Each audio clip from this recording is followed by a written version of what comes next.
Varahi silks వారి grand festive celebrations పొందండి 10,000 రూపాయలు ఆపై కొనుగోలుపై బంగారు నాణెం ఉచితంగా.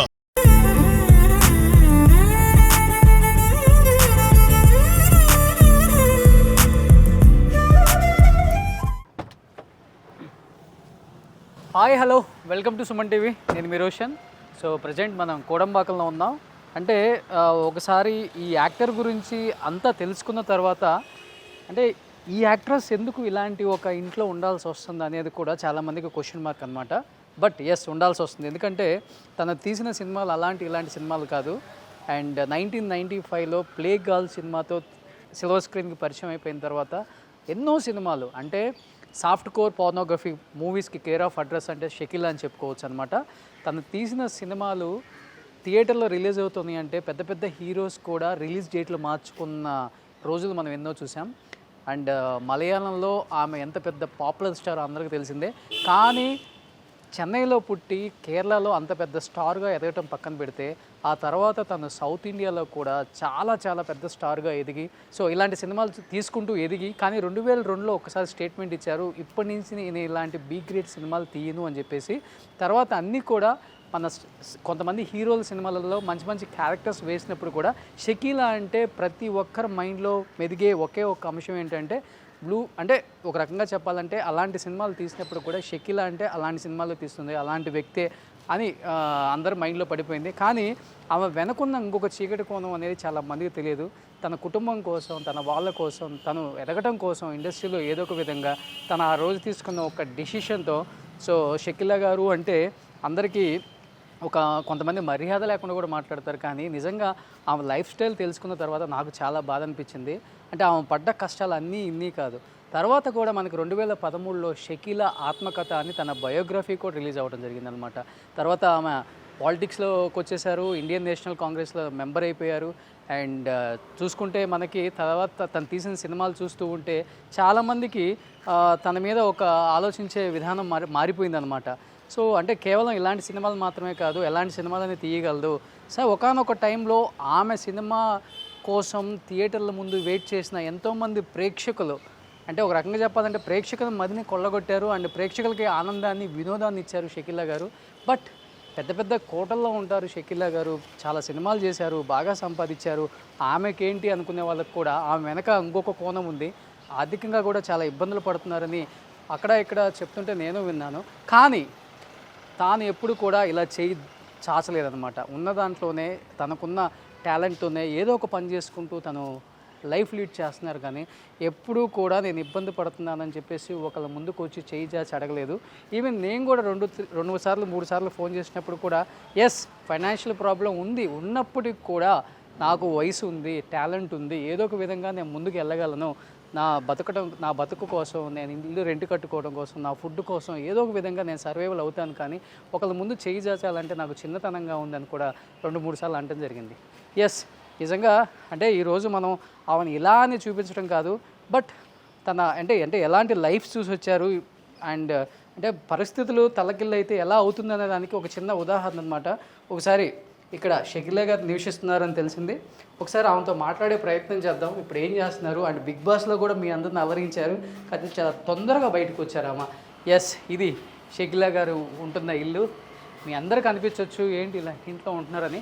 ఎస్, ఇదే ఇంట్లో ఆమె ఉంటున్నారు. ఒకసారి లోపలికి వెళ్దాం. బిగ్ బాస్ తర్వాత ఆమె ఎటువంటి తెలుగు ఇంటర్వ్యూస్ ఇవ్వలేదు. చాలామంది ఒకసారి ఆమెను చూడాలి అసలు ఏం మాట్లాడతారో విందాం అనుకుంటున్నా. ద బ్యూటీ షకీలా గారు.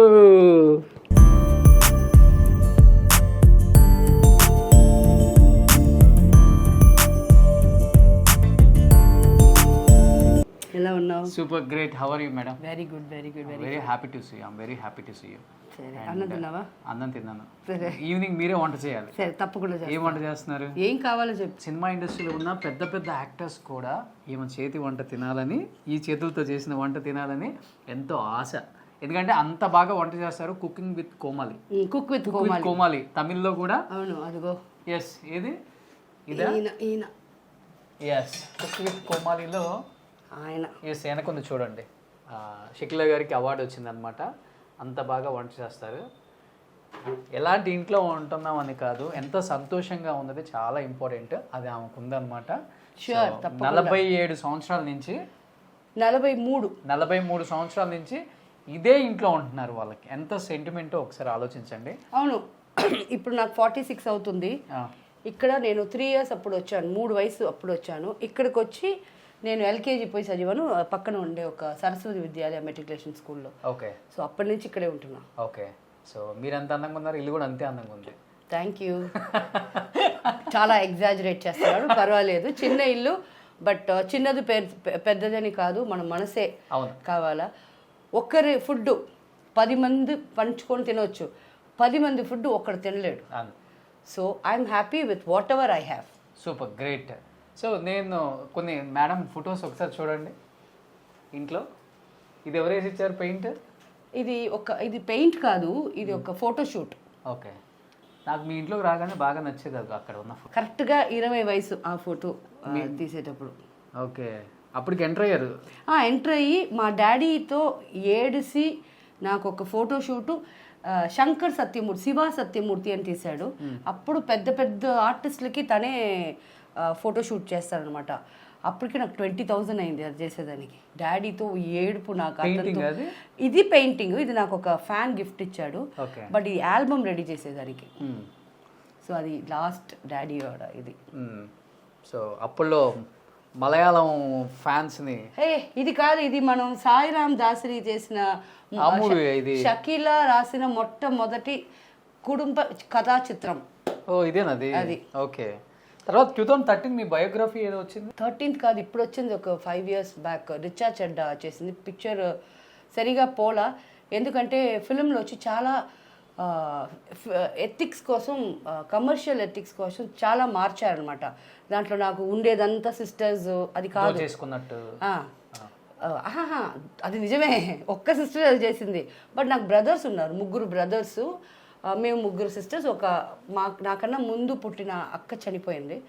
సో ఇవన్నీ డీటెయిల్గా నేను నా బుక్లో ఇస్తే అవన్నీ చేయలే, వేరే వేరే చేశారు. ఫిల్మ్ చూసి బయటకు వచ్చినప్పుడు నేను చెప్పాను, ఇలా చెప్పేసి వచ్చాను పోదు ఫిల్మ్ అని.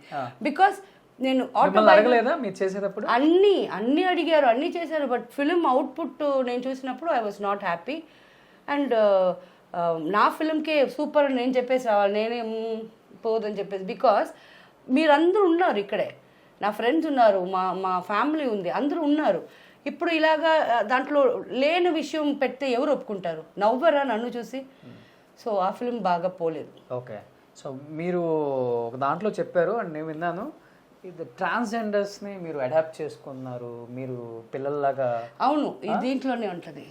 ఇది మేము బ్యాంకాక్ వెళ్ళాము ఫస్ట్. అంటే నేను చాలాసార్లు వెళ్ళాను. ఇది తంగం, నా కూతురు. సో పులి చూడు, వాడికి ఇది ఎంత ధైర్యం. ఏజ్ ఎప్పుడు తింది మీరు అడాప్ట్ చేసుకున్నారు? వీడికి అప్పుడు 19, ఇప్పుడు హీస్ 31. ఓకే. అప్పటి నుంచి నాతో ఉన్నాడు. ఈ పులిని వాడు ఆడుకునేలాగా మనం ఆడుకోలేము. నాకు చెమట పడేసింది, వాడు దాన్ని పట్టుకొని ఇలాగంతా ఆడుతున్నాడు. ఓకే. సో అంటే ఏదైనా రీజన్ ఉందా ట్రాన్స్జెండర్ని అడాప్ట్ చేసుకోవడానికి? నేను నిజంగా చెప్తే ఫస్ట్ ఆఫ్ ఆల్ తెలియాలి చాలా మందికి, అందుకే అడిగాను. ఫస్ట్ ఆఫ్ ఆల్ మనలాగా ఫ్యామిలీలో నన్ను ఆడదిగా ఉండి నా ఫ్యామిలీ నన్ను దూరం పెట్టింది. అప్పుడు మగపిల్లోడుగా పుట్టి వాళ్ళు మారుతున్నారంటే ఏ ఇంట్లో కూడా ఒప్పుకోరు. సో వాళ్ళని పేరెంట్స్ యాక్సెప్ట్ చేయాల. వాళ్ళకి నేను ఎంతమంది కాడ మాట్లాడినప్పుడు వాళ్ళు బాధలు చెప్పుకుంటారు. అమ్మ నాన్న చూడాలని ఉంది, అక్కల చెల్లెల్ని చూడాలని ఉంది అంటారు వాళ్ళందరూ. అప్పుడు అనుకున్నాను, సో వీళ్ళకి కావాల్సింది డబ్బో గిబ్బో కాదు, ఒక అమ్మ ఇచ్చే ప్రేమ. ఓకే. సో నేను అనుకున్నాను నేను అమ్మగా ఉంటా. సో అందుకు తన తర్వాత నాకు ఇప్పుడే 50-60 మంది ఉన్నారు. అందరినీ కాదు, ఇప్పుడు ఈ వెనకాల ఒక 10 మంది ఉంటారు. ఆ 10 మంది నన్ను వచ్చి నాని అంటారు.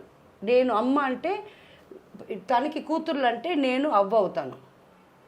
అలాగా హ్యాపీ లైఫ్, హ్యాపీ. సో నిజంగా ఒక ముస్లిం ఫ్యామిలీలో పుట్టి అంటే ముస్లిం ఫ్యామిలీలో ఎన్ని రిస్ట్రిక్షన్స్ ఉంటాయి. ఒక అమ్మాయికి గడప దాటకూడదు, బుర్కా వేసుకోవాలి, ఎవరికి ఫేస్ చూపించకూడదు, ఇవన్నీ దాటొచ్చి ఈ స్థాయికి వచ్చి ఎన్నో ఇవన్నీ దాటొచ్చి అంటే నాకు చెప్పారు కదా, బయట గడప దాటకూడదు, అది చెయ్యకూడదు, ఇది చెయ్యకూడదు. ఎవరన్నా ఒక్క పూట అన్నం పెట్టారు నా ఫ్యామిలీకి? ఎవరు పెట్టలా. సో నన్ను ఇదంతా చెప్పిన వాళ్ళకి I just don't bother about you people. వద్దు, నాకు నా ఫ్యామిలీ ముఖ్యం. Super, great.